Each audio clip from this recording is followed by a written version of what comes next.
Hello, this is Robert Capucci. I'd like to thank you for joining us for another PT on the Net video interview.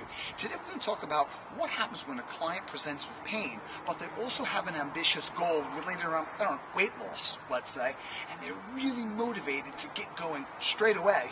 How do we convince them, or persuade them rather, that they need a little bit of regression in order to go further in the future? And joining us in answering this question is expert John Hardy, founder of Faster.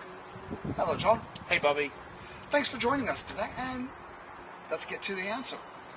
Okay, well, if we had a banjaxed individual who was training for weight loss, then we'd want them to come away with the experience that they intended to get. But we'd also want them to move better, which is the experience we want them to get. And so, first of all, we start in the assessment process, and we'd look for finding out what really makes them tick. So an example we give on our course is the golfer that's been told to come to lose weight, but really they love golf. And so we make the whole session look like golf, but we make the whole session at an intensity that'll help them lose weight. Could you give us an example? Because that's interesting. Perfect. Give them what they need, but package it in what they want. That's what it sounds like. Superb. So nice. we take a golfer, and a golfer's got to swing a club, and he's got to sort of lift and get over their right shoulder. And so, well, we've got a weight loss client, and they need to squat. So we look at the golf swing, which is here, and then at the top of the squat, the club's there. So now we take a medicine ball, and we start here, and we end up there, and then we'll come back, and then we'll end up here.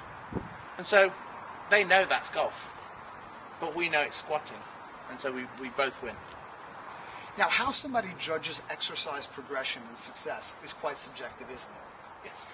What is it that we can do with our clients to appraise how success shows up through their perception? Perfect. So a lot of the advice and a lot of the sort of the leading experts in fitness give you their system based on their assessment. And I think a lot of trainers then take that assessment and judge their clients on their success within that assessment. And whereas what I think you should do is find out exactly what the client perceives to be their fitness level. So for someone, flexibility is touching their toes. Now that might be an exercise we don't agree with, but they're going to do that whether we're in or not. So perhaps at the start of the session, they show you how they measure touching their toes, and that's the flexibility you need to work on through the session. Now you might not use that exact movement, but you'll definitely come back to that by the end of the session and just say, right, show us touching your toes. And that will have improved. And so you're working on their level.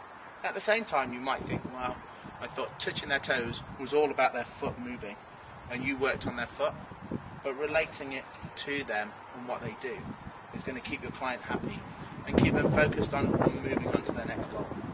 Thank you, Sean.